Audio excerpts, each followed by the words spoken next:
everyone, welcome back to our physics class. We are in the chapter of work, energy and power, जिसमें हम work और energy के कई सारे parts cover कर चुके हैं। आज हम पोटेंशियल एनर्जी का एक और वीडियो लेकर के आपके सामने आए हैं। पोटेंशियल एनर्जी के बारे में अगर आपको जानना है तो इसके जस्ट प्रीवियस एक लेक्चर ऑलरेडी अपलोड कर दिया गया है, जिसमें पोटेंशियल एनर्जी के बारे में बहुत डिटेल में डिस्कशन किया गया है, बहुत डीप जा करके। तो इंट्रोडक्शन पार्ट ऑलरेडी कवर हो चुके हैं, जिसमें पोटेंशियल एनर्जी के कई टाइप ऑफ पोटेंशियल एनर्जीज होते हैं। उनमें से एक टाइप जो है that is elastic potential energy होता है, जो आज इस वीडियो के थ्रू आपके सामने जा रही है। तो आज का हमारा टॉपिक है इलास्टिक पोटेंशियल एनर्जी। क्लियर है कि नहीं? But before starting elastic potential energy, हमें इलास्टिक ये जो वर्ड है इसके बारे में थोड़ा समझना चाहिए। What is elastic? तो मैकेनिकल प्रॉपर्टीज ऑफ सॉलिड नाम का एक चैप्टर आपका क्लास 11th में है, जो कि आप आगे जाकर के पढ़ेंगे, तो वहां पर इलास्टिसिटी पढ़ेंगे। और ये इलास्टिसिटी का मतलब क्या होता है ना, ऐसा प्रॉपर्टी किसी भी सॉलिड के अंदर, किसी भी सॉलिड का ऐसा प्रॉपर्टी जिसको डिफॉर्म कर दें आप। मान लीजिए ये एक इलास्टिक प्रॉपर्टी है, तो हम क्या करेंगे, इसको डिफॉर्म कर देंगे, माने इसका डायमेंशन को चेंज कर देंगे, इसका शेप साइज को चेंज कर देंगे, और चेंज करके फिर हम छोड़ देंगे, माने बाहर से जो फोर्स लगा रहे हैं उसको छोड़ देंगे।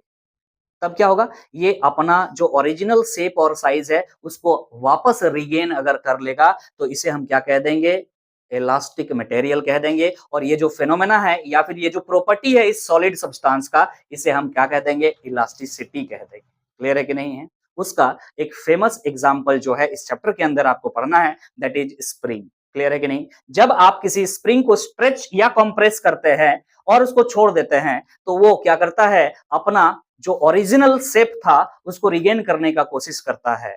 तो यहां पर जो इलास्टिक मटेरियल लिया गया है, सब्सटेंस लिया गया है, वो क्या है, स्प्रिंग को लिया गया है। तो पोटेंशियल एनर्जी पढ़ने से पहले थोड़ा स्प्रिंग के बारे में जानकारी हो जाना चाहिए। तो लेट्स स्टार्ट अबाउट स्प्रिंग। सबसे पहले क्या समझना है, रेस्टोरिंग फोर्स क्या है एंड स्प्रिंग कांस्टेंट क्या है। क्लियर है कि नहीं? फिर हम पोटेंशियल एनर्जी पर जाएंगे। ठीक, तो चलिए ध्यान से सुनिएगा। हम कह रहे हैं कि आपके पास एक स्प्रिंग है, ध्यान दीजिएगा। आपने इस स्प्रिंग को यहां से कनेक्ट किया है, इस तरह से कनेक्ट किया है, और यहां पर एक मान के चलिए कोई मास लगा दिया है। ठीक है, ध्यान से सुनिए। ये ओरिजिनल शेप में है अभी, ओरिजिनल शेप में है अभी, मतलब समझ में आ रहा है कि नहीं? आपने ना इसको स्ट्रेच किया है ना कॉम्प्रेस किया है। ओरिजिनली जैसे स्प्रिंग होता है इक्विलिब्रियम पे, वैसा है। और इस जगह को, इस पोजीशन को हम मार्क कर दे रहे हैं, और इस पोजीशन को हम कह रहे हैं कि ये इक्विलिब्रियम पोजीशन है या नॉर्मल पोजीशन है। x इक्वल टू 0 है, यहाँ पर डिस्प्लेसमेंट यहाँ कुछ भी नहीं है। Now I am applying an external force. अब हम क्या कर रहे हैं, इसको इधर से स्ट्रेच कर रहे हैं, इधर से एक एक्सटर्नल फोर्स लगा रहे हैं। क्लियर है कि नहीं? इसका नाम उस चैप्टर में जब जाएंगे तो डिफॉर्मिंग फोर्स नाम दिया जाएगा। क्लियर है कि नहीं है? यही एक्सटर्नल फोर्स है। क्लियर है? जिसको एक्सटर्नल फोर्स क्या है, जो इलास्टिक सब्सटेंस का शेप और साइज को चेंज करने में काम आती है, उसको डिफॉर्मिंग फोर्स कहते हैं। क्लियर है कि नहीं? तो एक्सटर्नल फोर्स हमने लगाया, तो ये जो स्प्रिंग है स्ट्रेच हो जाएगा और कुछ इस प्रकार दिखने लगेगा। क्लियर है कि नहीं? स्ट्रेच होके लेट सपोज यहां पर आ गया। क्लियर है कि नहीं है? सुनिएगा ध्यान से। आपने कितना इसको डिस्प्लेस किया, तो हम कह दे रहे हैं कितना डिस्प्लेस किए, x डिस्प्लेस किए।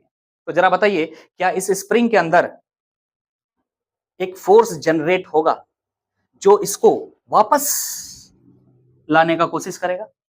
करेगा कि नहीं करेगा? अगर करेगा तो उसी फोर्स का नाम है रेस्टोरिंग फोर्स। क्लियर है कि नहीं? उस फोर्स को क्या बोलेंगे, रेस्टोरिंग फोर्स। क्या आपको समझ में आ रहा है रेस्टोरिंग फोर्स क्या है? ये वापस आने का कोशिश करेगा, जिस तरफ आप डिस्प्लेसमेंट किया है जस्ट उसका ऑपोजिट डायरेक्शन में एक फोर्स जनरेट होगा, जिसे आप क्या कह रहे हैं, restoring force, F restoring. Clear है कि नहीं? ये वापस आने का कोशिश करेंगे। सर ये तो आपने क्या किया ना, ये आपने जब स्ट्रेच किया तब ऐसा होता है, जब कंप्रेस करेंगे तब भी होगा क्या? बिल्कुल होगा। देखना है क्या? चलिए मान के चलिए, ये जो एक्सटर्नल फोर्स आपको दिख रहा है, ये इधर से नहीं लगाएं, आप इधर से लगाएं, तो ये क्या हो जाएगा, कंप्रेस हो जाएगा। अगर कंप्रेस हो जाएगा तो इस तरह से दिखेगा। बोलिए हाँ कि ना? अरे बच्चा समझ में आ रहा कि नहीं आ रहा? तो डिस्प्लेसमेंट लेट सपोज इधर आपने किया है डिस्प्लेसमेंट x, यहां पर फिलहाल कितना है, 0, और इस जगह से इधर डिस्प्लेसमेंट कितना किया है, x किया है, तो ये वापस किधर जाने का कोशिश करेगा बोलो तो? आपने अगर कंप्रेस किया इसको ऐसे, तो ये उधर जाने का कोशिश करेगा। क्यों? क्योंकि रेस्टोरिंग फोर्स हमेशा डिस्प्लेसमेंट जिधर आपने किया है उसका ऑपोजिट डायरेक्शन में लगता है, एफ रेस्टोरिंग हो जाएगा। बोलिए समझ में आ रहा है कि नहीं आ रहा? जरा थ्योरी को पढ़ते हैं, ध्यान दीजिएगा क्या लिख रहा है। When a spring is stretched और compressed, जब किसी स्प्रिंग को या तो स्ट्रेच करते हैं या तो कंप्रेस करते हैं, from its normal position, from its normal position that is x equal to 0, इस जगह पे लिखा है, by a small displacement x, या तो स्ट्रेच करके x डिस्प्लेसमेंट करते हैं या कंप्रेस करके x डिस्प्लेसमेंट करते हैं, then a restoring force is produced in the spring. अपने आप एक फोर्स जनरेट हो जाता है इस स्प्रिंग के अंदर, जो क्या कोशिश करता है, to bring it to the normal position, इसको अपना ओरिजिनल या नॉर्मल पोजीशन में ले जाने का कोशिश करता है, जिसे हम क्या कहेंगे, रेस्टोरिंग फोर्स। क्लियर है कि नहीं? इस बात को सबसे पहले जो एनालिसिस किया, नाम था साइंटिस्ट का हुक, और उन्होंने इस पर बेस्ड एक लॉ बनाया। तो हम उसी के लॉ को आगे पढ़ने जा रहे हैं, that is according to Hooke's law. क्या कहता है हुक कि ये जो रेस्टोरिंग फोर्स आ रहा है स्प्रिंग में, ये उतना ज्यादा आएगा जितना ज्यादा आप इसको स्ट्रेच करेंगे या जितना ज्यादा आप इसको कंप्रेस करेंगे। समझ में आ रहा कि नहीं आ रहा? अरे न्यूटन ने एक लॉ बताया था, थर्ड लॉ, ये बताता था कि आप किसी को जितना जोर से तमाचा मारेंगे वो भी आपको रिटर्न बैक ऑपोजिट डायरेक्शन में उतना ही जोर से तमाचा मारेगा। Yes sir. तो वही तो बात है कि आप जितना ज्यादा इसको स्ट्रेच करके डिस्प्लेस कीजिएगा उतना ज्यादा रेस्टोरिंग फोर्स उसका ऑपोजिट डायरेक्शन में आएगा। यही चीज को डेकोरेट करके लिखा हुआ है, this restoring force is proportional to the displacement x and its direction is always opposite to the displacement. ये जो रेस्टोरिंग फोर्स है ये हमेशा डिस्प्लेसमेंट के ऑपोजिट डायरेक्शन में होगा और प्रोपोर्शनल होगा, मतलब जितने ज्यादा स्ट्रेच करेंगे उतना ज्यादा रेस्टोरिंग फोर्स आएगा। समझ में आ रहा कि नहीं आ रहा? क्या इसको मैथमेटिकली हम इस तरह से लिख सकते हैं, रेस्टोरिंग फोर्स, ये जो F लिख रहे हैं हम फिलहाल, कौन सा फोर्स है, restoring force, is directly proportional to x। क्या सही लिखा हुआ है? नहीं, कुछ कमी है। क्या कमी है? कि डिस्प्लेसमेंट जिधर है उधर फोर्स नहीं है, उसका ऑपोजिट डायरेक्शन में है, इसलिए एक नेगेटिव साइन हम यहाँ पर लगा रहे हैं। क्लियर है कि नहीं? अब हम क्या करेंगे, यहाँ पर F इज इक्वल टू लिखेंगे और एक कांस्टेंट लिखेंगे यहाँ पर, तो negative of a constant into x हो जाएगा। ये है Hooke's law, F equal to minus k x. K क्या है बच्चा? Proportionality constant. प्रोपोर्शनलिटी हटाने के लिए जो कांस्टेंट हमने लगाया है, बट इसका एक नाम दिया गया, स्प्रिंग कांस्टेंट। ये जो स्प्रिंग कांस्टेंट आपको दिख रहा है यही है, मतलब अलग अलग स्प्रिंग के लिए स्प्रिंग कांस्टेंट अलग अलग होता है, इस बात को भी ध्यान रखिएगा। इसका वैल्यू कोई फिक्स नहीं है, अलग स्प्रिंग है तो स्प्रिंग कांस्टेंट का वैल्यू अलग हो जाएगा, मतलब स्प्रिंग कांस्टेंट मटेरियल डिपेंडेंट होता है, इस बात को ध्यान रखिएगा। क्लियर है कि नहीं? तो हम लिखते हैं नीचे, where k is spring constant, k is spring constant। बोलिए कोई दिक्कत है? कोई दिक्कत है? k क्या है? Spring constant. ठीक है, चलिए एक काम करते हैं, स्प्रिंग कांस्टेंट को फिर डिफाइन करने का कोशिश करते हैं। असल में स्प्रिंग कांस्टेंट को ये टर्म लाया कैसे, इसके बारे में थोड़ा डिस्कस करते हैं। क्लियर है कि नहीं? समझ में आ रहा है? यहां से ये फॉर्मूला अभी रट्टा मार लीजिए, क्या होता है, F इक्वल टू, मैंने F रेस्टोरिंग, ये रेस्टोरिंग फोर्स है, बार बार कह रहे हैं, रेस्टोरिंग फोर्स इक्वल टू क्या होता है, minus k x. Restoring force is equal to minus k x. बोलिए क्लियर है? सर वेक्टर साइन दे सकते हैं, मतलब हाँ, फोर्स भी वेक्टर है, डिस्प्लेसमेंट भी वेक्टर है। ये माइनस साइन तभी आप लगा रहे हैं जब वेक्टर लगा रहे हैं, अदरवाइज लगाने की कोई मतलब नहीं है, डायरेक्शन शो कर रहे हैं ना आप, यहाँ वेक्टर है तभी तो माइनस लिख रहे हैं, और नहीं तो F equal to K x लिखो यार। अगर मैग्नीट्यूड से मतलब है तो F equal to K x लिखो। माइनस का मतलब यहाँ पर क्या है, डायरेक्शन, डिस्प्लेसमेंट जिधर कर रहे हैं आप रेस्टोरिंग फोर्स उसका ऑपोजिट डायरेक्शन में। क्या यहां तक समझ में आ गया है? रेस्टोरिंग फोर्स तो समझ में आ ही गया होगा, और स्प्रिंग कांस्टेंट क्या है इसका इंट्रो तो समझ में आ गया होगा। अब इसको डेफिनेशन बना सकते हैं, कैसे बनाएंगे नेक्स्ट स्लाइड में हम आते हैं, फिर देखेंगे। ध्यान, अब हम आगे बढ़ रहे हैं, ध्यान दीजिएगा। तो हम अभी restoring force is equal to negative of के एक्स पढ़ा, और यहां पर हमने डिफाइन किया ये चीज को कि के क्या है, स्प्रिंग कांस्टेंट है, स्प्रिंग कांस्टेंट। ओके ओके, सुनिएगा ध्यान से। अब हम कह रहे हैं ये क्या है, रेस्टोरिंग फोर्स, और ये क्या है, डिस्प्लेसमेंट। हम अगर आपसे बोले कि अगर आप क्या करें, डिस्प्लेसमेंट, इस स्प्रिंग का डिस्प्लेसमेंट, ये जो स्प्रिंग आपने लिया है, इस स्प्रिंग का डिस्प्लेसमेंट आप कितना कर दें, लेट सपोज 1 मीटर कर दें। क्लियर है कि नहीं बच्चा? तो ये यहां पर आ जाएगा, स्प्रिंग आ जाएगा, स्ट्रेच होकर के यहां पर आ जाएगा, ठीक है,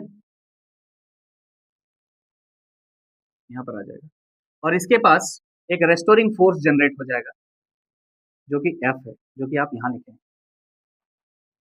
क्लियर है कि नहीं?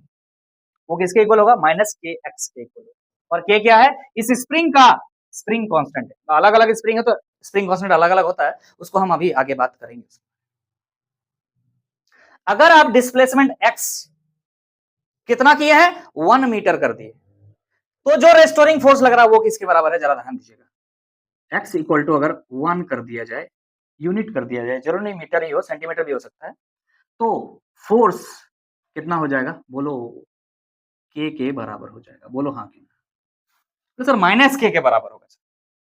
भाई साहब ध्यान दीजिएगा, यहां पर डायरेक्शन के बारे में बात हो रही थी, हाँ कि ना। मैग्नीट्यूड तो किसके बराबर होगा, ओनली के बराबर होगा। डिस्प्लेसमेंट उधर था तो रेस्टोरिंग फोर्स इधर था, ये बताने के लिए माइनस को लगाया गया था। कोई दिक्कत समझ में आ रहा है? अगर अब आपसे बोले कि व्हाट इज स्प्रिंग कांस्टेंट, तो क्या आप डेफिनेशन नहीं दे सकते? क्या कह रहा है? Hence, spring constant is numerically equal to force required. Spring constant जो है ये न्यूमेरिकली इक्वल टू है किसका, force required to produce unit displacement. आप इधर फोर्स लगा रहे हैं, इसको एफ एक्सटर्नल, कितना फोर्स लगा रहे हैं 1 मीटर डिस्प्लेसमेंट करने के लिए, ये कह दीजिए, या फिर कि जब कोई ऑब्जेक्ट पर डिस्प्लेसमेंट आप 1 मीटर कर दिए, उस समय उस स्प्रिंग में जितना रेस्टोरिंग फोर्स आया, ये भी कह सकते हैं। देखिए दो तरह से बता रहे हैं, दो लैंग्वेज हो सकता है इसका, कि 1 मीटर इस स्प्रिंग को डिस्प्लेस करने के लिए आप जितना फोर्स लगाएं, या अगर ऑब्जेक्ट अगर स्प्रिंग को आप 1 मीटर डिस्प्लेस कर दिए, इसके वजह से जो इस स्प्रिंग में रेस्टोरिंग फोर्स आया, दोनों ही किसके बराबर होगा, दोनों ही किसके बराबर होगा, के बराबर, दैट इज स्प्रिंग कांस्टेंट के बराबर होगा। एफ इक्वल टू क्या है, के, और ये एफ क्या हो सकता है, रेस्टोरिंग फोर्स हो सकता है, और ये फोर्स एक्सटर्नल फोर्स भी हो सकता है।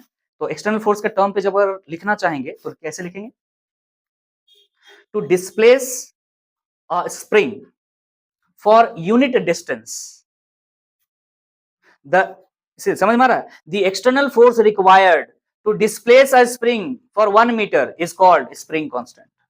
या फिर इसका मतलब रेस्टोरिंग फोर्स के टर्म पे लिखेंगे तो कैसे लिखेंगे, if a spring is displaced by 1 meter, then the amount of restoring force generated or produced in the spring is equal to the spring constant। एक ही बात है, उधर से घुमा रहे हो तो 1 मीटर डिस्प्लेस करने के लिए जो फोर्स चाहिए, या 1 मीटर डिस्प्लेस करने के बाद जो इसके पास रेस्टोरिंग फोर्स आ रहा है, दोनों एक ही बात है। क्लियर है कि नहीं है?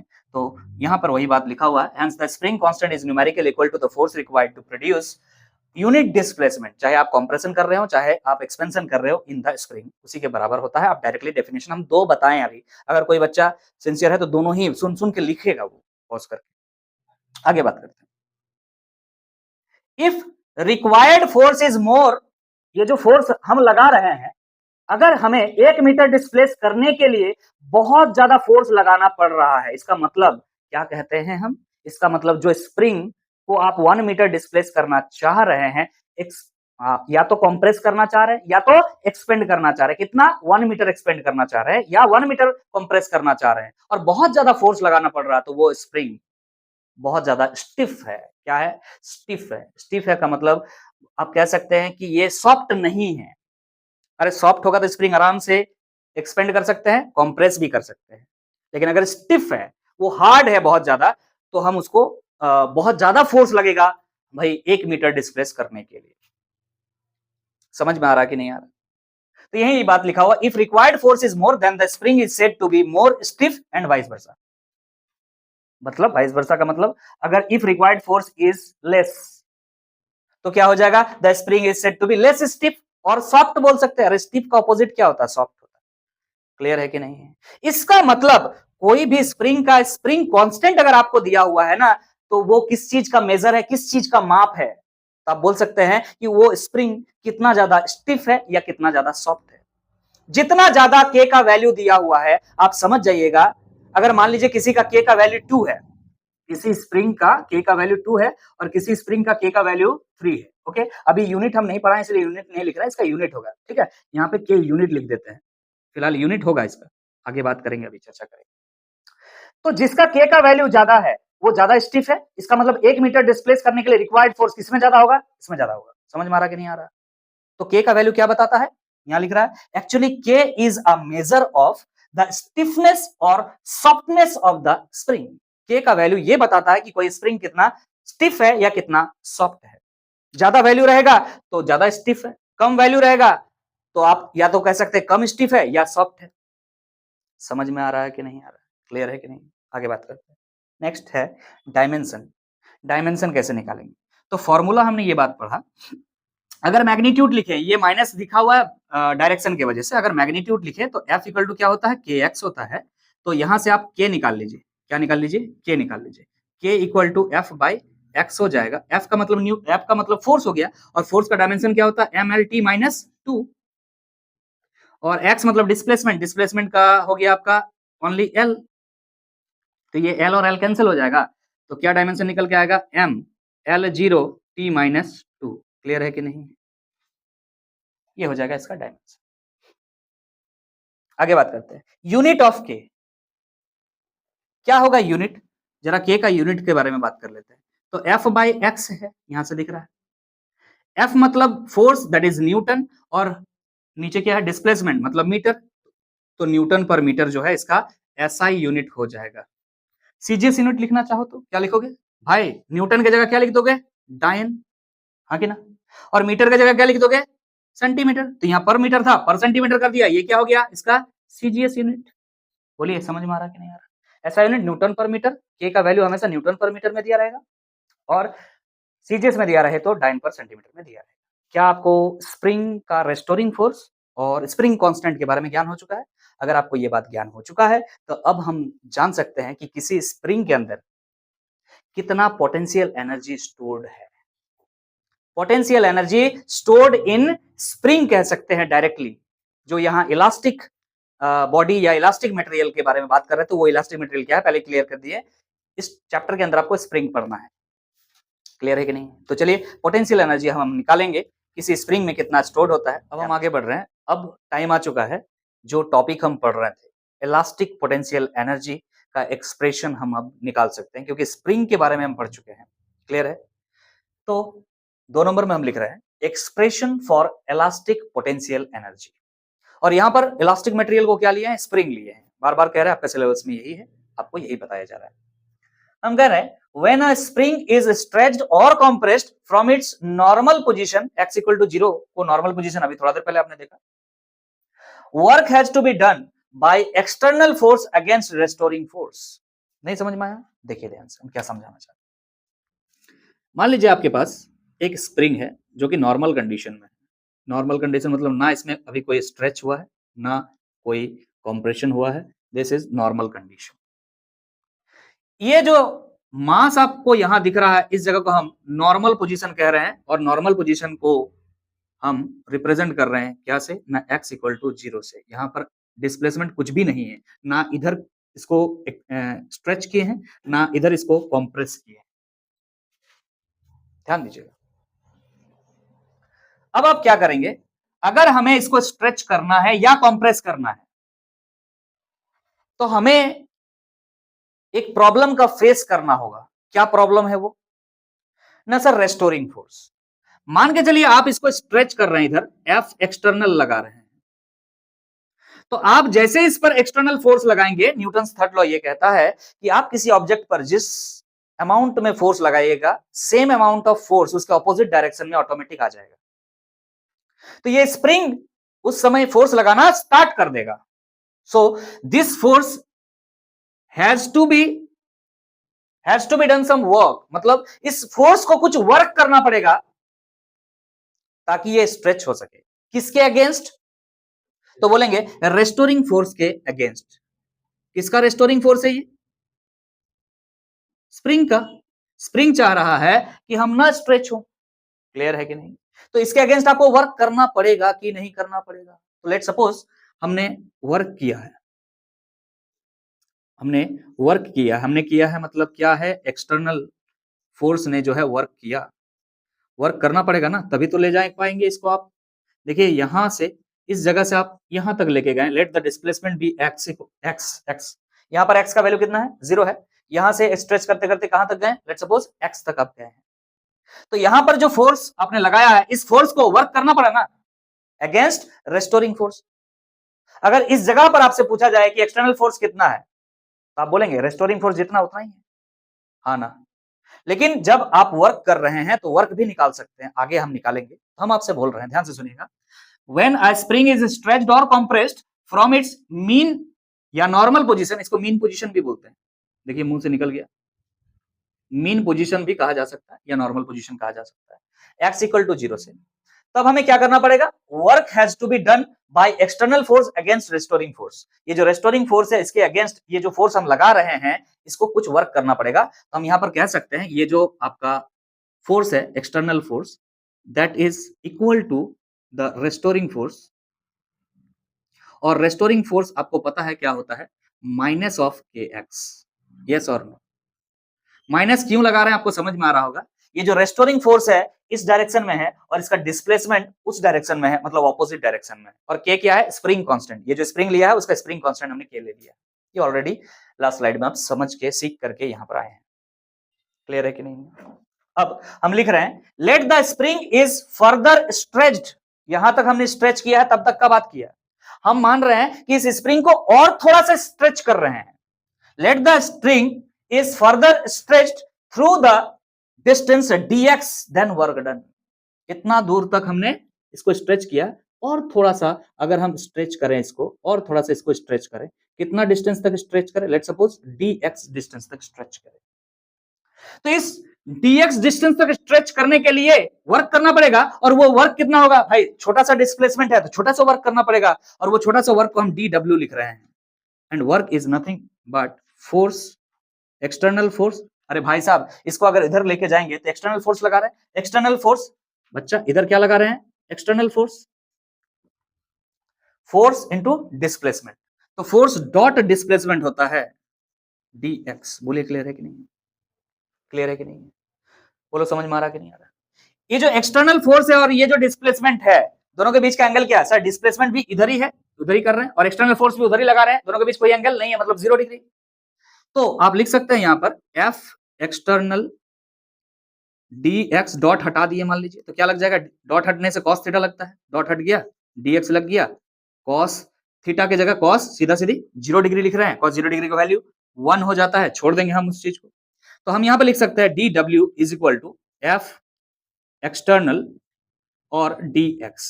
जरा ध्यान दीजिएगा, एफ एक्सटर्नल, ये जो एफ एक्सटर्नल है वो रेस्टोरिंग फोर्स के इक्वल है, और वो कुछ और नहीं माइनस ऑफ के एक्स के इक्वल है। यस और नो जरा बताइएगा फटाफट, क्या लिख सकते हैं इस चीज को हम? तो ये तो डायरेक्शन वाइज लिखे थे माइनस। अगर हम सिर्फ मैग्नीट्यूड का बात करें तो क्या लिखेंगे? ओनली के एक्स। अरे सर क्यों यहां पर ओनली मैग्नीट्यूड लिखेंगे? क्योंकि वर्क निकाल रहे हैं। Work is a scalar quantity, इसको डायरेक्शन से कोई मतलब नहीं है। तो जो फोर्स किधर लग रहा नहीं लग रहा उससे वर्क को कोई मतलब नहीं है। सीधा सीधी क्या बैठाएंगे? इसका मैग्नीट्यूड। तो हम यहाँ पर फोर्स एक्सटर्नल की जगह सिंपल क्या लिख रहे हैं? के एक्स, क्योंकि एक्सटर्नल फोर्स और रेस्टोरिंग फोर्स इक्वल है। क्लियर है कि नहीं? ऑपोजिट डायरेक्शन में है बस। और यहाँ पर क्या है? dx। So this is the work, this is the work has to be done to displace this object dx। अगर dx डिस्प्लेसमेंट कराना है तो ये जो एक्सटर्नल फोर्स है कितना वर्क कर रहा है अगर आपसे पूछे तो आपको क्या बोलना होगा? dw कर रहा है, और dw किसके बराबर है? kx dx के बराबर। लेकिन हमारा पर्पस क्या है? हमारा पर्पस ये है निकालना कि इस मीन पोजीशन से इस एक्सट्रीम पोजीशन तक, मतलब x तक कितना वर्क किए हैं। ये जो वर्क होगा वही किसमें स्टोर हो जाएगा? पोटेंशियल एनर्जी में। तो वर्क निकाल क्यों रहे हैं, दिमाग में ये आना चाहिए। यही वर्क डन किसमें कन्वर्ट होगा? पोटेंशियल एनर्जी में। What is potential energy? Any energy Capacity of doing work, if you are doing some work to stretch this string from here to here, and this work done will be converted into potential energy. तो work done इसीलिए निकाल रहे हैं, इसलिए हमने यहां पे लिखा therefore total work done to stretch the spring through a distance x from its mean position is given by, from its mean position, ये है mean position, इस mean position से x distance तक इसको डिस्प्लेस करने में कितना वर्क हुआ है, जिसे हम टोटल वर्क कर रहे हैं, तो इसका इंटीग्रेशन हमें करना पड़ेगा, इसका मतलब है। क्लियर है कि नहीं? तो अगर इंटीग्रेशन करेंगे dw का तो टोटल वर्क निकल जाएगा, तो इधर भी इंटीग्रेशन करना होगा। इंटीग्रेशन अब क्या दिख रहा है, kx dx। बोलिए क्लियर है कि नहीं? कहां से कहां तक सर, मीन पोजीशन से। मीन पोजीशन में x का वैल्यू कितना है, 0, और यहाँ फाइनल एक्सट्रीम पोजीशन में x का वैल्यू कितना है सर, मालूम नहीं है। x का वैल्यू कुछ भी हो सकता है, x ले लीजिए, x का वैल्यू हो सकता है 10 सेंटीमीटर हो, 50 सेंटीमीटर हो, कुछ भी हो, वी डोंट नो, तो x ले लेते हैं। बोलने का मतलब 0 से लेकर के x तक, यहाँ लिखा है, यहाँ लिखा है to stretch the spring through a distance x, x distance तक, कहां से ना, from its mean position. Mean position मतलब 0 से। कोई दिक्कत? क्लियर है ना? नेक्स्ट लाइन में हम इस चीज को लिख सकते हैं, ध्यान दीजिएगा, ध्यान दीजिएगा। dw का वर्क डन, मान लीजिए यहाँ पर जो वर्क डन है, यहाँ पर जो वर्क डन है कुछ नहीं किया, मतलब 0 है। 0 से कहां तक वर्क किए, यहाँ तक वर्क किए, यहाँ पर वर्क जो मान लेते हैं w है, तो 0 से w तक इंटीग्रेशन इसका कीजिएगा तो क्या निकल के आ जाएगा, only w is equal to, ध्यान दीजिएगा, क्या कांस्टेंट है, k क्या है, कांस्टेंट है, स्प्रिंग कांस्टेंट। तो इंटीग्रेशन से बाहर लेके आ गए, क्या बचा इंटीग्रेशन में, सिर्फ x dx, कहां से कहां तक, 0 से x तक। आगे बढ़ा जाए, आगे बढ़ा जाए, बोलिए आगे बढ़े, ध्यान से देखिएगा। w बराबर क्या निकल रहा है, ये w है, w लिख दिया हमने, k दिख रहा है हमें, और इंटीग्रेशन ऑफ x dx क्या होता है सर, x स्क्वायर बाई 2 होता है। अपर लिमिट और लोअर लिमिट बैठा दीजिएगा 0 से x तक। बोलिए क्लियर है कि नहीं? इसका मतलब x का जगह एक बार x बैठेगा और x की जगह एक बार 0 बैठेगा, क्या फायदा 0 बैठा करके, तो क्या हो जाएगा यहाँ पर 1/2 को बाहर कर दीजिए बच्चा, 2 कांस्टेंट है, बाहर आ गया, k पहले से था और x स्क्वायर बच रहा है, तो यही फॉर्मूला निकल रहा है किसका, वर्क डन का, क्या है, हाफ के एक्स स्क्वायर। और ये जो वर्क डन है, आपने इस मीन पोजीशन से इस पोजीशन तक x तक लाने में जो वर्क किया वो है, और यही वर्क किस में कन्वर्ट हो जाएगा, पोटेंशियल एनर्जी में। लिख रहा है this work done is stored as the potential energy of the stretched spring. जब इस स्प्रिंग को हमने स्ट्रेच कर दिया x डिस्टेंस तक, तो इसके पास अभी कितना पोटेंशियल एनर्जी है, तो हाफ के एक्स स्क्वायर है। यही वर्क डन किस में बदल चुका है, पोटेंशियल एनर्जी में। क्लियर है कि नहीं? और थोड़ा सा इसको ब्रीफ करेंगे हम, ताकि आपको एग्जाम के लिए क्या याद रखना है, सिर्फ इतना बता दिया जाए तो काम हो जाएगा। अगर डेरिवेशन आता तो इस तरह से डेरिवेशन करेंगे, अदरवाइज अगर शॉर्ट क्वेश्चन आता तो किस तरह से डील करेंगे, उसके बारे में हम नेक्स्ट स्लाइड में आते हैं, और इसका फॉर्म मतलब एनर्जी के फॉर्म पे चीजों को लिखने का कोशिश करेंगे। अब हम आगे बढ़ रहे हैं। जैसे कि मैंने बताया कि ये जो वर्क डन आपने निकाला, यही वर्क डन इस स्ट्रेच्ड फॉर्म पे जो स्प्रिंग है उसका पोटेंशियल एनर्जी में कन्वर्ट हो जाएगा। मतलब स्प्रिंग का जो पोटेंशियल एनर्जी है उसी का फॉर्मूला क्या है, हाफ के एक्स स्क्वायर, या इसी को हम इलास्टिक पोटेंशियल एनर्जी कहते हैं। सो हम लिखने जा रहे हैं, सो इलास्टिक पोटेंशियल एनर्जी, जिसका सिंबल हम U दे रहे हैं, वो किसके इक्वल हो गए ना, हाफ के एक्स स्क्वायर। ये तो अभी वर्क डन निकाले थे ना, और यही वर्क डन क्या है, पोटेंशियल एनर्जी में कन्वर्ट हो गए। कब, स्ट्रेच्ड कंडीशन में। बोले सर कंप्रेस्ड कंडीशन में नहीं होगा क्या, कंप्रेस्ड कंडीशन में भी यही होगा, लेकिन इस नॉर्मल कंडीशन में क्या है, कुछ नहीं है, 0 है। अगर यहां 0 माने हैं तब यहां पर कितना है, ओहो, change in potential energy already last video में कवर कर चुके हैं, एक बार और रिपीट कर रहे हैं, ध्यान दीजिएगा, जो आपके एग्जाम के लिए इंपॉर्टेंट होगा। ठीक है, ध्यान दीजिएगा, ध्यान दीजिएगा। मान लीजिए आपके पास एक स्प्रिंग है जो नॉर्मल कंडीशन में इस तरह से रखी हुई है, ना स्ट्रेच्ड है ना कंप्रेस्ड है। क्लियर है कि नहीं है? ध्यान सुनिएगा। अगर आपसे यहां पर पोटेंशियल एनर्जी पूछेगा तो आप बोलेंगे कितना है, 0। नॉर्मल कंडीशन में रखा हुआ जो स्प्रिंग होता है उसके अंदर स्टोर्ड पोटेंशियल एनर्जी को क्या मानते हैं हम, मानते हैं, बार बार बोल रहे हैं, एज्यूम करते हैं 0। अब जब इसे हम स्ट्रेच कर दे रहे हैं, ध्यान दीजिएगा, अगर हम इसे स्ट्रेच कर दिए हैं तो आपसे पूछा जाएगा सबसे पहले कितना स्ट्रेच किए हैं बताइए, तो आप बोलिएगा सर ये मीन पोजीशन था, यहां से हमने स्ट्रेच किया, कितना स्ट्रेच किया बताइए, एक्स स्ट्रेच किया, तो यहां पर पोटेंशियल एनर्जी कितना है आपसे पूछा जाएगा, तो आप कितना बोलेंगे, हाफ के X square. K is the spring constant, ध्यान रखिएगा, K is the spring constant that will be given to you always, and its unit is Newton per meter square, already Newton per meter, ये already बताया हुआ है, तो दिया रहेगा ये चीज, आपको टेंशन नहीं लेना, कोई दिक्कत। बोले नहीं सर, अब हम स्ट्रेच नहीं कर रहे हैं, अब हम कंप्रेस कर रहे हैं, कंप्रेस कर रहे हैं। तो स्प्रिंग कुछ इस प्रकार कंप्रेस होकर के यहां पर रहेगा। तो सवाल आपसे फिर क्या पूछा जाएगा जानते हैं, कि कितना डिस्टेंस आपने कंप्रेस करके लाया। तो मान के चलिए यहां पर आप कंप्रेस किए हैं ये x, लेट सपोज, चलिए इसको हम x1 मान लेते हैं, इसको x2 मान लेते हैं। तो यहाँ x1 स्क्वायर हो जाएगा, यहाँ x2 है, ठीक है। यहाँ पर कितना होगा, तो यहाँ पर पोटेंशियल एनर्जी क्या होगा, U इक्वल टू हाफ के x2 स्क्वायर। मतलब सर अगर इधर प्लस ले रहे थे इधर माइनस लीजिए, बचवा एनर्जी है, it is an amount, it is an amount, scalar quantity है। समझ में आ रहा कि नहीं आ रहा? डिस्प्लेसमेंट आपने किधर किया इससे कोई मतलब इसको है ही नहीं। समझ में आ रहा कि नहीं आ रहा? यहाँ पर इस मीन पोजीशन पे पोटेंशियल एनर्जी को क्या मान लिया आपने, जीरो। तो यहाँ पर कितना होगा, हाफ के एक्स स्क्वायर। यहाँ पर क्या होगा, हाफ के एक्स स्क्वायर। जितना डिस्टेंस है उसको बैठाइएगा एक्स के जगह पे। यहाँ x1 था तो x1 स्क्वायर, यहाँ x2 था तो x2 स्क्वायर। समझ में आ गया है? तो ये बात हम समझाना चाह रहे थे, जो कि एग्जाम के लिए आपका इंपॉर्टेंट है। वापस आते हैं, क्या कोई और तरीका है इसको लिखने का? तो हम कह सकते हैं, ध्यान से देखिएगा, अगर आप k का फॉर्मूला जानते हैं, k equal to F by X, last class पढ़ाए थे। अरे बच्चा f equal to K X जानते हो ना, f equal to K X, ये रेस्टोरिंग फोर्स है, रेस्टोरिंग फोर्स है। रेस्टोरिंग फोर्स इक्वल टू आप इक्वल टू के एक्स, मतलब सर माइनस होता है। मतलब हाँ यार, मैग्नीट्यूड का बात कर रहे हैं, अमाउंट बताओ ना जरा। तो अगर तुमसे पूछा जाए कि k बताओ कितना है, तो तुम क्या बोलोगे? बोलेगा सर f बाई एक्स होता है। क्या होता है, f बाई एक्स। और अगर तुम k को रिप्लेस करोगे f बाई एक्स से, तो क्या निकल कर आएगा, ध्यान दीजिएगा। तो ये एक फॉर्मूला जनरेट हो चुका है। ऐसा मत सोचिएगा कि अलग से कोई सर और चीज बता रहे हैं, अलग से हम फॉर्मूला बता रहे हैं तो उसका सेकेंडरी इंपॉर्टेंस है। जो प्राइमरी जिसका इंपॉर्टेंस है वो पहले बता चुके, यही से सब कुछ है, आगे जो भी बता रहे हैं। मेन जो बात है ये है। आगे बात कर रहे हैं 1/2 k, k के जगह हम लिखना चाहते हैं f बाई एक्स, और एक्स स्क्वायर पहले से है, तो एक एक्स स्क्वायर एक्स के साथ कैंसिल आउट हो जाएगा, तो u इक्वल टू क्या निकल जाएगा, 1/2 एफ एक्स। तो बहुत जगह इसका जरूरत पड़ जाएगा, हो सकता है आपको ना रेस्टोरिंग फोर्स दे दे, समझ में आ रहा, और डिस्प्लेसमेंट दे दे और बोले पोटेंशियल एनर्जी बताओ, तो तुम इस फॉर्मूला का इस्तेमाल करोगे। क्योंकि उस समय तुम्हारा दिमाग में अगर हाफ के एक्स स्क्वायर चल रहा होगा, तो तुम उस क्वेश्चन में के का वैल्यू ढूंढ रहे होगे, और वो नहीं दिया हुआ है, मतलब कुछ और फॉर्मूला का यूज होने जा रहा है, जो कि ये होगा। क्लियर है कि नहीं? समझ में आ रहा कि नहीं आ रहा? समझ में आ रहा कि नहीं आ रहा? क्लियर है सर? यही दो फॉर्मूला है। हम सोच रहे हैं एक और हो सकता है। क्या हो सकता है? आपने यहाँ के को हटाया तो ये आया, आप अगर यहां से एक्स को हटा दे तो क्या आएगा, ये देख लो। क्लियर है कि नहीं? तो हम यहां से दो फॉर्मूला आपको बता चुके हैं, ये एक मेन फॉर्मूला है, ये एक मेन फॉर्मूला है, और तीसरा फॉर्मूला यहां से एक्स को हटाने जा रहे हैं, तो u इक्वल टू 1/2 के, और एक्स स्क्वायर हटाएंगे। अगर एक्स को हटाना है तो क्या हो जाएगा बोलो, तो एक्स बराबर क्या हो जाएगा, एफ बाई के, है ना? बोलो यार, क्लियर है कि नहीं? हो सकता है डिस्प्लेसमेंट क्वेश्चन में नहीं दिया हो, स्प्रिंग कांस्टेंट दे दिया हो और फोर्स दे दिया हो, तो ये दोनों फॉर्मूला वैलिड नहीं होगा, क्योंकि दोनों ही जगह डिस्प्लेसमेंट चाहिए। देखो ना, डिस्प्लेसमेंट दिया ही नहीं मान लो, तो क्या करोगे? तो तुमको क्या करना पड़ेगा, यहाँ पे दिख रहा है एक्स स्क्वायर की जगह यहाँ पर क्या बैठा दोगे, एफ स्क्वायर बाई के स्क्वायर।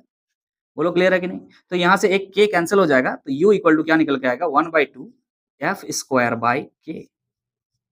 तो सिर्फ फोर्स और स्प्रिंग कांस्टेंट की मदद से भी पोटेंशियल एनर्जी निकाला जा सकता है। बोलिए क्लियर है कि नहीं है? क्या एक जगह पे इन सभी चीजों को समराइज कर दिया जाए? तो याद रखिएगा ना, स्प्रिंग पोटेंशियल एनर्जी बोलिए या बच्चा इलास्टिक पोटेंशियल एनर्जी बोलिए, एक ही बात है। स्ट्रेच्ड कंडीशन में या कंप्रेस्ड कंडीशन में बताया जा रहा है, क्या होता है ना, 1/2 के एक्स स्क्वायर, जो पहला फॉर्मूला आप देख रहे हैं ये है। दूसरा फॉर्मूला आपको दिख रहा है 1/2 एफ इंटू एक्स, और तीसरा फॉर्मूला आपको दिख रहा है 1/2 एफ स्क्वायर बाई के। क्लियर है कि नहीं? इनमें से कोई भी फॉर्मूला का यूज हो सकता है, वो डिपेंड करता है कि डाटा गिवन क्या है क्वेश्चन में। क्लियर है कि नहीं? समझ में आ गया है? क्या ये बात समझ में सबको आ रहा है? इलास्टिक पोटेंशियल एनर्जी का फॉर्मूला ये तीन हो जाएगा। डन है? अगर सबको समझ में आ गया है तो बोलिएगा जरा, आगे बढ़ा जाए, आगे बढ़ा जाए क्या? तो ये फॉर्मूला हाफ के एक्स स्क्वायर याद रखिएगा, बाकी उनमें से बाकी सब तो आ जाएगा ऑटोमेटिक। चलिए नेक्स्ट स्लाइड में चलते हैं। अब हम क्या करेंगे, जब किसी स्प्रिंग को स्ट्रेच कर रहे हैं या कंप्रेस कर रहे हैं, उस सिचुएशन में जो एनर्जी, इसका पोटेंशियल एनर्जी आ रहा है, उसके साथ डिस्प्लेसमेंट का क्या कर्व होगा, ग्राफ होगा, उस चीज को देखेंगे हम। अब हम आगे बढ़ रहे हैं, ध्यान दीजिएगा। जैसे कि मैंने बताया आपको इस स्लाइड में क्या देखना है, energy graph for a spring. ठीक है, एनर्जी ग्राफ मतलब एक एक्सिस में हम एनर्जी ले लेंगे और दूसरा एक्सिस में हम पोजीशन ले लेंगे। अलग अलग पोजीशन में एनर्जी का ग्राफ किस तरह से बनेगा वो देखेंगे। तो एनर्जी का मतलब यहाँ क्या है, पोटेंशियल एनर्जी, काइनेटिक एनर्जी या कह सकते हैं टोटल एनर्जी, सभी को हम देखते हुए चलेंगे साथ में। तो चलिए एक काम करते हैं, हर पोजीशन पे स्प्रिंग का पोटेंशियल एनर्जी और काइनेटिक एनर्जी निकालने का कोशिश करेंगे पहले, फिर ग्राफ को बनाएंगे। तो पहले उस चीज को सीखते हैं, तो ध्यान से सुनिएगा। मान के चलिए कि ये स्प्रिंग अभी नॉर्मल कंडीशन में है, इस पर एक मास लटका हुआ है और ये मीन पोजीशन है, नॉर्मल कंडीशन में है, मतलब ये मीन पोजीशन, यहाँ पर एक्स का वैल्यू क्या होता है, 0 होता है। लेट सपोज इसको कॉम्प्रेस हमने कर दिया, कॉम्प्रेस कर दिया, कितना कॉम्प्रेस किया तो आपको बताते हैं, यहां पर लाएं और इस मास को इस जगह पर अभी रोक दिए हैं, तो ये तो रहा आपका मीन पोजीशन।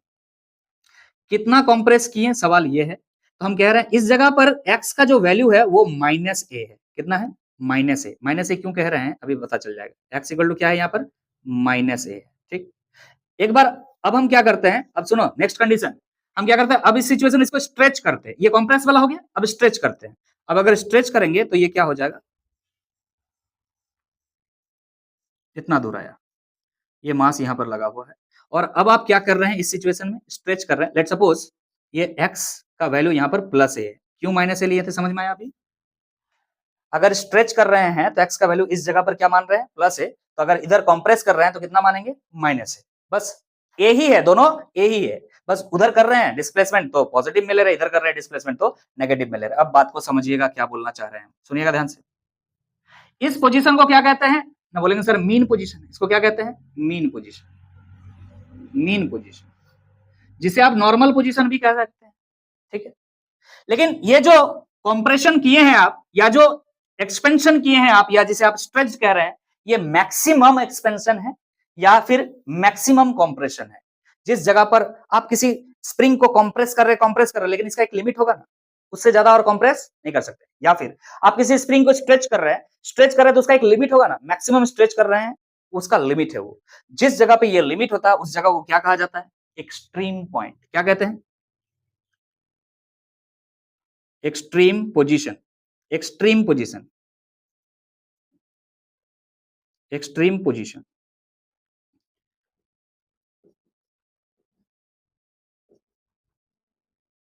देख लीजिएगा जो भी लिखे हैं यहां पर, हमने एक्सट्रीम पोजीशन के बारे में बताया है।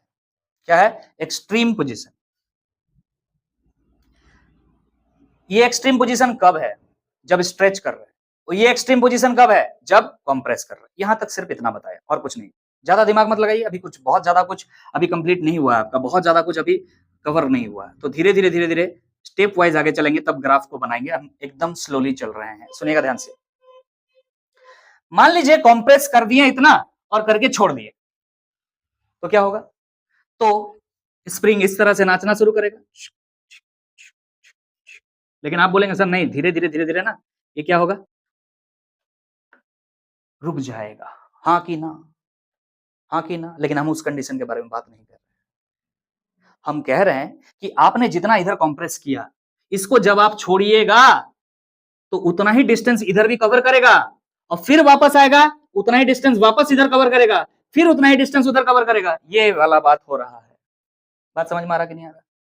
मान के चलिए यहाँ पर एक एग्जांपल देते हैं, सिंपल पेंडुलम का हम एग्जांपल देते हैं। एक पेंडुलम, इसको आप इस पोजीशन पे लाएं और लाके छोड़ दिए। क्लियर है कि नहीं, लाके जब इस पोजीशन पे छोड़ दिए तो ये जाएगा ऐसे पहले, फिर ऐसे जाएगा। सवाल है कि कहां तक जाएगा, बोले सर यहां से जितना एंगल बनाए हैं ना, मान लीजिए 30 डिग्री एंगल बनाए थे, तो ये भी कितना दूर तक जाएगा, 30 डिग्री तक जाएगा, और फिर वापस आएगा, फिर आएगा, फिर आएगा, फिर आएगा।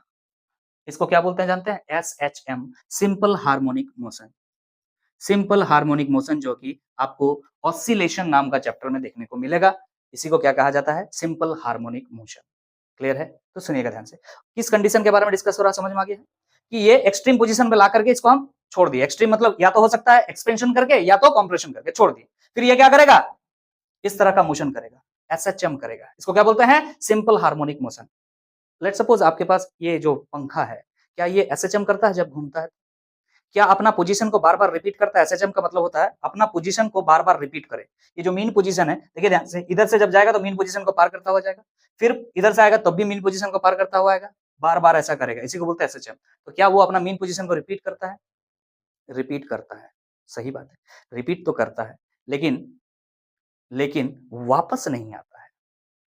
एसएचएम का मतलब ये होता है पूरा कंप्लीट सर्कल घूमना नहीं। समझ में आ रहा कि नहीं आ रहा? एसएचएम का मतलब होता है इस तरह से एक बार इधर गए, फिर वापस वहीं पर आए, फिर गए, फिर वापस वहीं पर आए। लेकिन फैन सर्कुलर मोशन करता है, एसएचएम नहीं करता है। समझ में आ रहा कि नहीं आ रहा है? क्लियर है? क्योंकि वो रिपीट नहीं कर रहा, वो घूम रहा बस। बात समझ में आ रहा कि नहीं आ रहा? ओके, आगे बात करते हैं। तो एसएचएम क्या है, थोड़ा बहुत हमने दिया आपको जानकारी, जो कि आपका ऑसिलेशन नाम का टॉपिक में बहुत ज्यादा डिटेल में डिस्कशन होगा। फिलहाल आ जाते हैं वापस। कह रहा है if the mass attached with spring performs simple harmonic motion, इस स्प्रिंग में एक मास लगा हुआ है जो कि क्या परफॉर्म कर रहा है, सिंपल हार्मोनिक मोशन परफॉर्म कर रहा है। क्लियर है कि नहीं? अबाउट इट्स मीन पोजीशन, किस पोजीशन के अबाउट, मीन पोजीशन के अबाउट, मतलब आप ऐसे करके लाके छोड़ दिए तो ये फिर इधर से पास होगा, फिर ऐसे पास होगा, इस जगह को पास होता हुआ जा रहा है ना बार बार, about it's mean position. Mean position का मतलब उस जगह को बार बार क्रॉस करेगा, एक बार इधर से क्रॉस करेगा, फिर एक बार इधर से क्रॉस करेगा वापस। Okay, then it's potential energy at any position. अब एनी पोजीशन, किसी भी पोजीशन पर, मीन पोजीशन के छोड़ के, मीन पोजीशन पर तो कितना होता है पोटेंशियल एनर्जी, जीरो। चाहे आप कितना भी इधर आ जाए, मान लेते हैं एक्स यहां पर आए, समझिए ध्यान से, मान लीजिए यहां से एक्स यहां पर आए, यहां तक कितना है, एक्स है, तो इस जगह पर पोटेंशियल एनर्जी कितना होगा, अभी आपको बताए थे, हाफ के एक्स स्क्वायर। तो ये लिख रहा है at any position X can be given by U equal to half of के एक्स स्क्वायर। अगर पोजीशन क्या है, एक्स है, तो पोटेंशियल एनर्जी का फॉर्मूला क्या हो जाता है, हाफ के एक्स स्क्वायर। अभी हमने पढ़ा ये बात। अब क्या कह रहा सुनिएगा, so for the extreme positions, तो ये जरा बताइएगा, अगर ये x का वैल्यू क्या हो जाए, या तो प्लस है या तो माइनस हो जाए, जिसको आप क्या कह रहे हैं, एक्सट्रीम पोजीशन कह रहे हैं, तो यहां पर जाकर के इसका पोटेंशियल एनर्जी कितना होगा, वही होगा कि का बस x का वैल्यू बैठा दीजिए, तो यहां पर क्या हो जाएगा 1/2 के x के जगह क्या बैठाएंगे, x के जगह क्या बैठाएंगे, प्लस माइनस a, क्योंकि ध्यान से देखिएगा, जब आप क्या कर रहे हैं, कंप्रेशन कर रहे हैं तो माइनस है, जब आप एक्सपेंशन कर रहे हैं तो प्लस है। चाहे आप कोई भी x का वैल्यू बैठाइए, उसका स्क्वायर लिखा हुआ है तो टेंशन बिल्कुल नहीं लेने का, क्या हो जाएगा, ओनली a स्क्वायर हो जाएगा। x का वैल्यू प्लस माइनस a है eight extreme position, extreme position. इस वजह से हम ये लिख सकते हैं कि एक्सट्रीम पोजीशन पर जो पोटेंशियल एनर्जी है स्प्रिंग का, वो कितना होता है, हाफ के ए स्क्वायर। ए कब बोल रहे हैं, क्योंकि एक्स का वैल्यू ए है भाई साहब, इस वजह से। क्लियर है कि नहीं है? लेकिन अभी तक आप क्या निकाले हैं, पोटेंशियल एनर्जी। एक्सट्रीम पोजीशन पर क्या निकाले, पोटेंशियल एनर्जी। आपसे अगर हम पूछे एक्सट्रीम पोजीशन पर काइनेटिक एनर्जी बताओ, क्या होगा, kinetic energy eight extreme position, बताओ जरा क्या होगा। बोले सर, जब इसको हमने यहां पर कंप्रेस किया और कंप्रेस करके जब छोड़ा तो इनिशियली इसका वेलोसिटी क्या था, जीरो था, तब ना उधर गया। अगर इधर ला करके यहां छोड़े हैं तो यहाँ वेलोसिटी जीरो है, तब तो वापस जा रहा है, या फिर इसको स्ट्रेच करके यहां छोड़े हैं तो यहां पर वेलोसिटी इसका जीरो है। जब ये वापस आएगा यहां पर, अगर रुक गया मतलब वेलोसिटी जीरो, फिर बना वापस जाएगा, मतलब एक्सट्रीम पोजीशंस पर वेलोसिटी क्या होता है, समझ में आ रहा कि नहीं आ रहा? जब x का वैल्यू प्लस माइनस a कुछ भी हो, उस सिचुएशन में जो वेलोसिटी होता है मास का, वो क्या हो जाता है, zero. And so that extreme position पर जो काइनेटिक एनर्जी होगा, सिंपल के लिख रहे हैं, वो क्या हो जाएगा, हाफ एम भी स्क्वायर होता है बच्चा, लेकिन वेलोसिटी चूंकि जीरो है तो काइनेटिक एनर्जी भी एक्सट्रीम पोजीशन पर क्या होगा, जीरो होगा। बोलिए क्लियर है कि नहीं, बोलिए क्लियर है कि नहीं है, समझ में आ रहा है, बोलो हाँ कि ना, क्लियर है? ओके, मतलब एक्सट्रीम पोजीशन पे जो एनर्जी है वो सिर्फ क्या है, पोटेंशियल एनर्जी है। मतलब ये पोटेंशियल एनर्जी कुछ और नहीं, टोटल एनर्जी है भाई। Potential energy plus kinetic energy होता, काइनेटिक एनर्जी जीरो है, तो एक्सट्रीम पोजीशन पर अगर तुमसे टोटल एनर्जी पूछे तो क्या बोलोगे, हाफ के ए स्क्वायर ही बोलोगे। कोई दिक्कत है क्या, क्लियर है कि नहीं है, समझ में आ रहा है? ठीक है, तो हम यहां लिख रहे हैं total energy at extreme position, extreme position, total energy at extreme position. Total energy को ई लिख दे रहे हैं, पोटेंशियल एनर्जी को यू लिख रहे हैं, काइनेटिक एनर्जी को के लिख रहे हैं, तो पोटेंशियल एनर्जी है आपका हाफ के ए स्क्वायर और काइनेटिक एनर्जी है जीरो, तो टोटल एनर्जी कितना हो गया, अच्छा बताइए जरा, हाफ के ए स्क्वायर हो गया। ये टोटल एनर्जी है कहां पर, एक्सट्रीम पोजीशन पर। क्लियर है कि नहीं, यहां तक तो समझ में आ रहा है? अरे समझ में आ रहा है कि नहीं आ रहा? क्लियर है? अब हम नेक्स्ट स्लाइड में चलेंगे। यहां तक हमने क्या क्या डिस्कस किया एक बार रिपीट कर रहे हैं, ध्यान से सुन लीजिएगा, क्योंकि नेक्स्ट स्लाइड में जाएंगे तो इतना बातें तो आना चाहिए। किसी भी पॉइंट पर पोटेंशियल एनर्जी निकालना है तो डिस्टेंस पता होना चाहिए। अगर डिस्टेंस x है तो क्या हो जाएगा, हाफ के एक्स स्क्वायर। और एक्सट्रीम पोजीशन पर हमने मान लिया कि जो वैल्यू है x का वो क्या है, इधर माइनस वो a उधर प्लस a, इसलिए एक्सट्रीम पोजीशन पे जो पोटेंशियल एनर्जी हाफ के a स्क्वायर हो चुका है, क्योंकि x का वैल्यू या तो प्लस a लिखो माइनस a लिखो। नेक्स्ट हमने बोला कि एक्सट्रीम पोजीशन पर काइनेटिक एनर्जी बताओ, तो हमने बोला कि वेलोसिटी उस जगह पे जीरो होता है, क्योंकि वेलोसिटी जीरो तो काइनेटिक एनर्जी जीरो। फिर आपने बोला कि टोटल एनर्जी बताइए, टोटल एनर्जी क्या होता है, kinetic energy plus potential energy. तो पोटेंशियल एनर्जी ही सिर्फ बचा, क्योंकि काइनेटिक एनर्जी तो जीरो है, जो कि टोटल एनर्जी क्या निकल चुका है, हाफ के ए स्क्वायर। कहां पर, एक्सट्रीम पोजीशंस पर सिर्फ। समझ में आ चुका है? नेक्स्ट स्लाइड में हम चलते हैं, बाकी और जगहों पर पोटेंशियल एनर्जी और काइनेटिक एनर्जी डिस्कस करेंगे, ध्यान दीजिए। अब हम आगे बढ़ेंगे और टोटल एनर्जी निकाल चुके हैं, उसके बाद क्या करेंगे कि काइनेटिक एनर्जी निकालते हैं किसी भी पोजीशन पर। हमें पता है पोटेंशियल एनर्जी किसी भी पॉइंट पर क्या है, मान लीजिए यहां पर, यहां से यहां तक कंप्रेस किए, तो यहां पर मान लेते हैं कितना है, एक्स है, तो पोटेंशियल एनर्जी इस जगह पर क्या है, हाफ के एक्स स्क्वायर। लेकिन इस जगह पर आपसे पूछा जा रहा है कि काइनेटिक एनर्जी बताओ, तो क्या बताएंगे, लिख रहे हैं now kinetic energy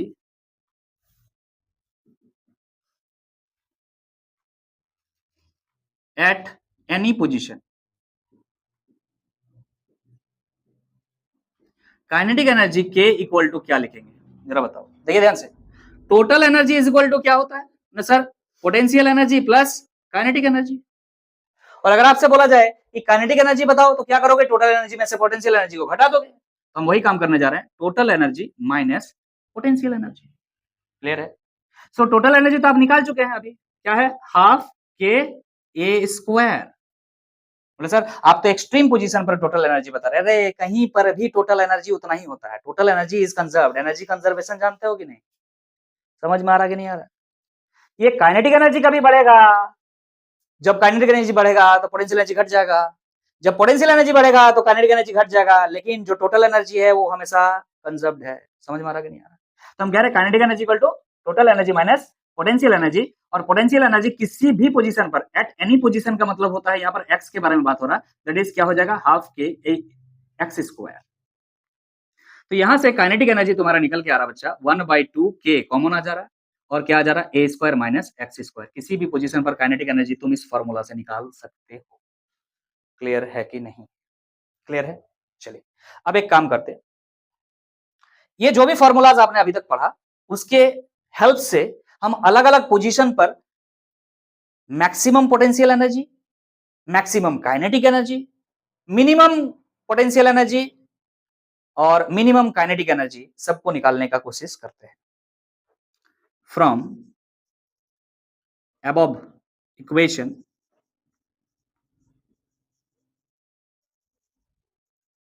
we can check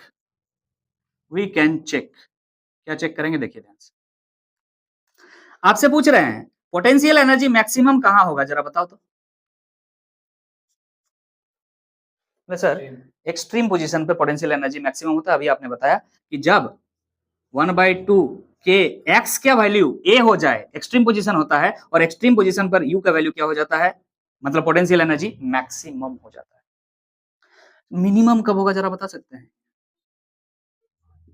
मतलब सर एक्स का वैल्यू मैक्सिमम ए है तब ये मैक्सिमम है, जब एक्स का वैल्यू मिनिमम हो, क्या मिनिमम हो सकता है, जीरो। तो अगर एक्स का वैल्यू क्या हो जाए, जीरो हो जाए, तो यू मिनिमम होता है, और वो मिनिमम कितना हो जाता है, जीरो हो जाता है। कहां पर भाई, मीन में, मीन पोजीशन में। Yes sir, mean position. और ये कहां पर हो रहा है, एक्सट्रीम पोजीशन में। बोले क्लियर है कि नहीं? सिमिलरली काइनेटिक एनर्जी मैक्सिमम कब होगा, जरा बताओ। तो सर जहां पर वेलोसिटी सबसे ज्यादा होगा। कहां पर वेलोसिटी सबसे ज्यादा होगा, जरा बता सकते हैं? अरे चेक करो यार, इस फॉर्मूला से चेक कर लो ना, तुम इस फॉर्मूला से चेक कर लो, ठीक है। आपको थोड़ा सा समय दे रहे हैं, आप चेक करके जल्दी से कमेंट बॉक्स में कमेंट कीजिए। नेक्स्ट स्लाइड में हम आएंगे और इन चीजों को देखेंगे। आई होप आप लोगों ने कोशिश जरूर किया होगा। अब हम आ रहे हैं चीजों को समझने के लिए। बोल रहा है काइनेटिक एनर्जी मैक्सिमम कहां होगा। तो बच्चा देखिए ध्यान से, टोटल एनर्जी तो फिक्स है, that is kinetic energy plus potential energy. अगर आपको काइनेटिक एनर्जी मैक्सिमम चाहिए तो पोटेंशियल एनर्जी क्या होना चाहिए, मिनिमम होना चाहिए। तो आप देखिए मिनिमम पोटेंशियल एनर्जी कहाँ है, मीन पोजीशन पर है। मतलब जब मीन पोजीशन से गुजरेगा ये मास, उस समय मैक्सिमम वेलोसिटी होगा उसके पास। समझ में आ रहा है कि नहीं? इसका मतलब ये है कि जब मीन पोजीशन से ये गुजरेगा उस समय मैक्सिमम वेलोसिटी होगा, और मैक्सिमम वेलोसिटी फिर जीरो होगा, फिर मैक्सिमम वेलोसिटी होगा, मीन पोजीशन फिर जीरो होगा। ये सिचुएशन चल रहा है, एसएचएम है भाई साहब। तो मीन पोजीशन के लिए एक्स का वैल्यू क्या होता है, जीरो। तो काइनेटिक एनर्जी का फॉर्मूला यहां दिख रहा है आपको, एक्स का वैल्यू जीरो पुट कर दीजिए, ये क्या हो जाएगा 1/2 के ए स्क्वायर सिर्फ हो जाएगा, जो कि कहां पर होगा, mean position. Mean position, mean position में काइनेटिक एनर्जी मैक्सिमम होगा, क्योंकि ये मास जब इस जगह पर पहुंचेगा, चाहे वो इस समय इधर जा रहा हो, चाहे वो इस समय इधर जा रहा हो, दोनों ही समय पर वेलोसिटी मैक्सिमम होगा। यहां पर वेलोसिटी क्या होता है, मैक्सिमम होता है। समझ में आ रहा कि नहीं आ रहा? आगे बात करें, चलिए। काइनेटिक एनर्जी मिनिमम कब होगा, काइनेटिक एनर्जी मिनिमम कब होगा, जब जब पोटेंशियल एनर्जी मैक्सिमम होगा। कहां पर है, एक्सट्रीम पोजीशन में। और कितना होता है, बोल यार कितना होता है, एक्सट्रीम पोजीशन पे। एक्सट्रीम पोजीशन पे एक्स का वैल्यू क्या पुट कर दोगे, ए। एक्सट्रीम पोजीशन पे एक्स का वैल्यू क्या होता है, माइनस ए या ए। तो यहां पर जब एक्स का वैल्यू प्लस ए या माइनस ए जो भी बैठा स्क्वायर है, तो A square minus A square that is zero. सीधा सीधी काइनेटिक एनर्जी क्या हो जाएगा, जीरो। और कहां पर हो रहा है ये चीज, तो एक्सट्रीम में, एक्सट्रीम पोजीशन पर। बोलिए समझ में आया कि नहीं आया, बोलिए पूरा चीजें समझ में आ गया, मैक्सिमम मिनिमम सब कुछ समझ में आ गया है, बोले ठीक है। क्या हम आगे बढ़े, लेकिन टोटल एनर्जी तो कांस्टेंट है। अगर आपको यहां पर सिंपल बोले, बोलो जरा टोटल एनर्जी क्या है हर जगह, टोटल एनर्जी जिसे आप ई कह रहे हो हर जगह क्या है। Sir total energy extreme position पे देख लो, एक्सट्रीम पोजीशन यहां दिख रहा है, एक्सट्रीम पोजीशन यहां दिख रहा है ना। तो kinetic energy plus potential energy दोनों को ऐड करो, कितना आएगा, हाफ के ए स्क्वायर ही आएगा। बोलो हाँ कि ना। मीन पोजीशन देख लो, मीन पोजीशन में पोटेंशियल एनर्जी है और मीन पोजीशन पर काइनेटिक एनर्जी है, दोनों को ऐड कर लो, कितना होगा, हाफ के ए स्क्वायर। मतलब टोटल एनर्जी हमेशा क्या होगा, हाफ के ए स्क्वायर के इक्वल होगा, जो कि क्या है, कांस्टेंट है। बोलिए समझ में आया है कि नहीं आया है, क्लियर है। अगर आप ये बातें समझ गए ना, तो ग्राफ बनाना आपके लिए अब आसान हो चुका है। क्लियर है कि नहीं? उतना देर से जो भी मेहनत कर रहे थे इस ग्राफ को बनाने के लिए कर रहे थे कि एनर्जी वर्सेस पोजीशन का ग्राफ बनाना है हमें स्प्रिंग के लिए, ठीक है। नहीं तो 2 मिनट लगता, अब ऐसे बता देते हो जाता काम, लेकिन आपको पूरा सब कुछ बताने का प्रयास किया। क्लियर है कि नहीं है, समझ में आ रहा है? चलिए इन सबको मिटाएंगे और नेक्स्ट स्लाइड में चलेंगे, उसमें ग्राफ डिस्कस करेंगे। ध्यान दीजिए, now we are ready to make the graph between energy and position of spring.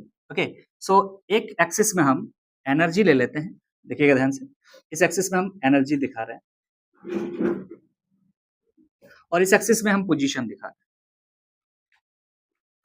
और लेट सपोज ये है आपका मीन पोजीशन। क्लियर है? मीन पोजीशन मतलब x इक्वल टू क्या है, 0 है। और यहां पर हम मान लेते हैं क्या है, extreme position x equal to a है। और इधर भी एक एक्सट्रीम पोजीशन है कंप्रेशन के लिए, x equal to minus a है। ठीक है कि नहीं? चलिए बात किया जाए आगे, समझ में आ रहा है? देखिए ध्यान से। अब पूरा स्प्रिंग को तो दोबारा नहीं बनाएंगे, बट समझाने का लिए एक एसएचएम का ड्राइंग हम बनाएंगे। एसएचएम क्या है छोड़िए, बस ये समझिए, ये मीन पोजीशन है, ठीक है। यहां मतलब x वैल्यू क्या है, 0 है। क्लियर है कि नहीं है, समझ में आ रहा है? ठीक। अब यहां से इस स्प्रिंग को इधर से यहां तक खींचा, यहां पर x का वैल्यू क्या है, बोले सर प्लस है, यहां तक खींच करके छोड़ दिया।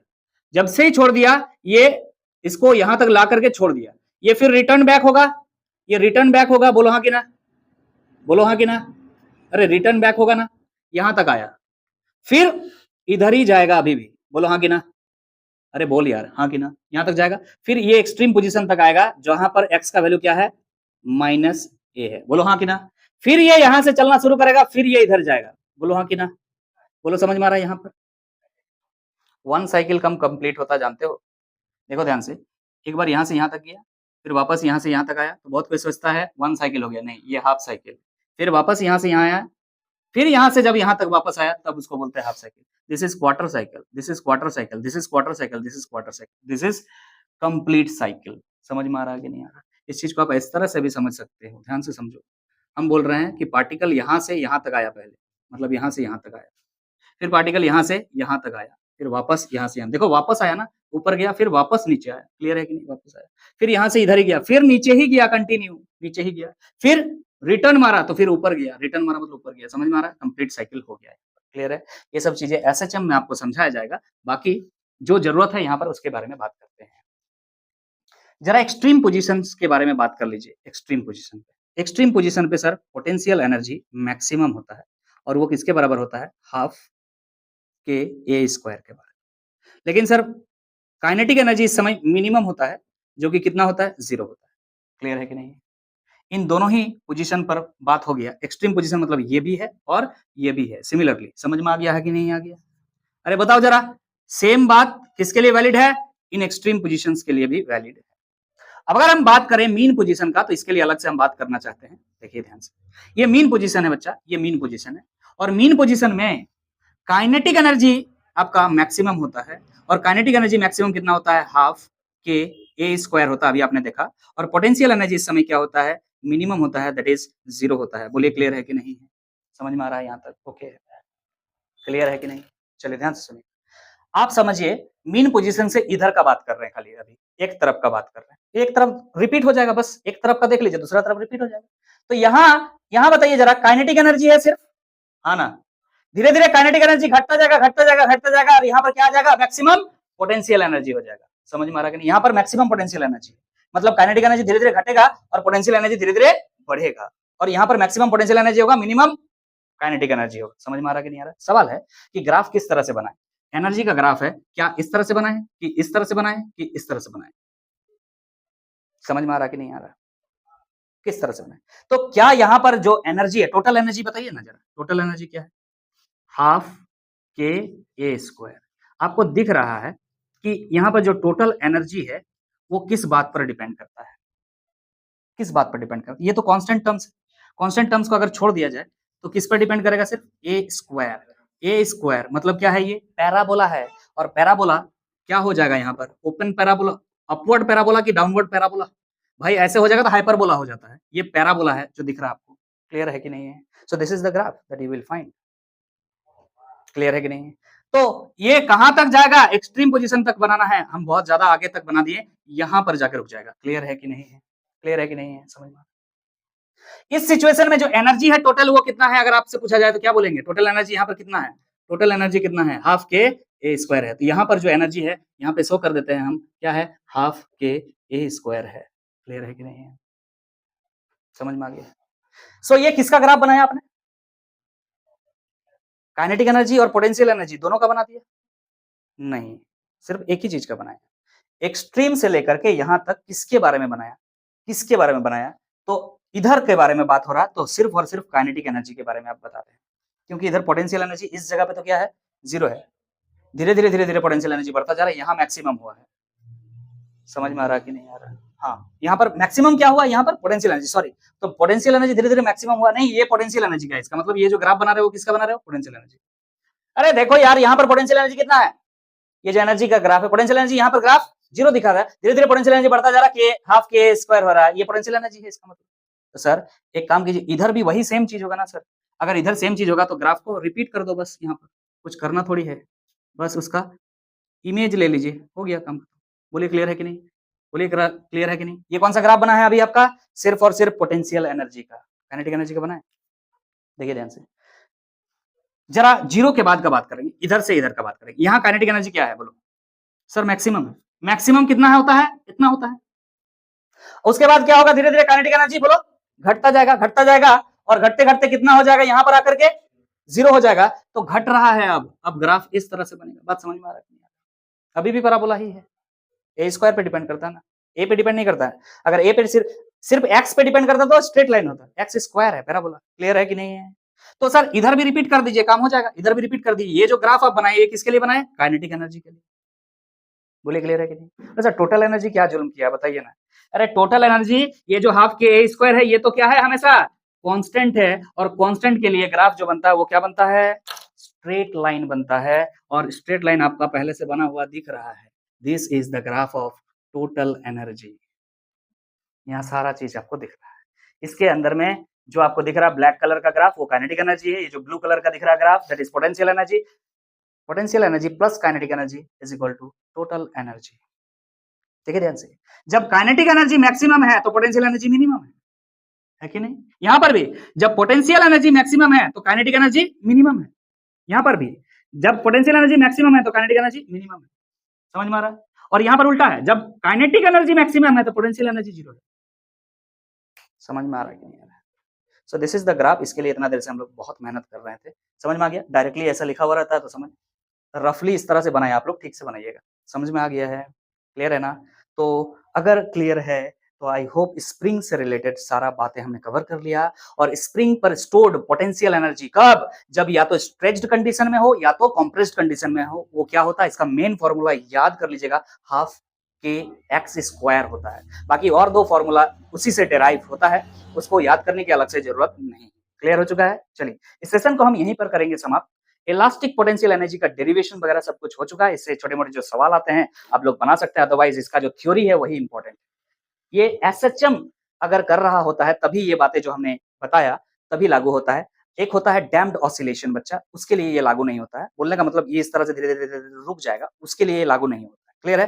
तो थोड़ा-थोड़ा बात लास्ट में बताते हुए जा रहे हैं। अगर सेशन अच्छा लगा है तो सेशन को लाइक कर दीजिएगा और चैनल पे नए हैं तो चैनल को सब्सक्राइब कर लीजिएगा और फ्रेंड्स में शेयर भी ज़रूर कर दीजिएगा। मिलते हैं नेक्स्ट वीडियो में, तब तक के लिए अलविदा। Thank you so much. Signing off.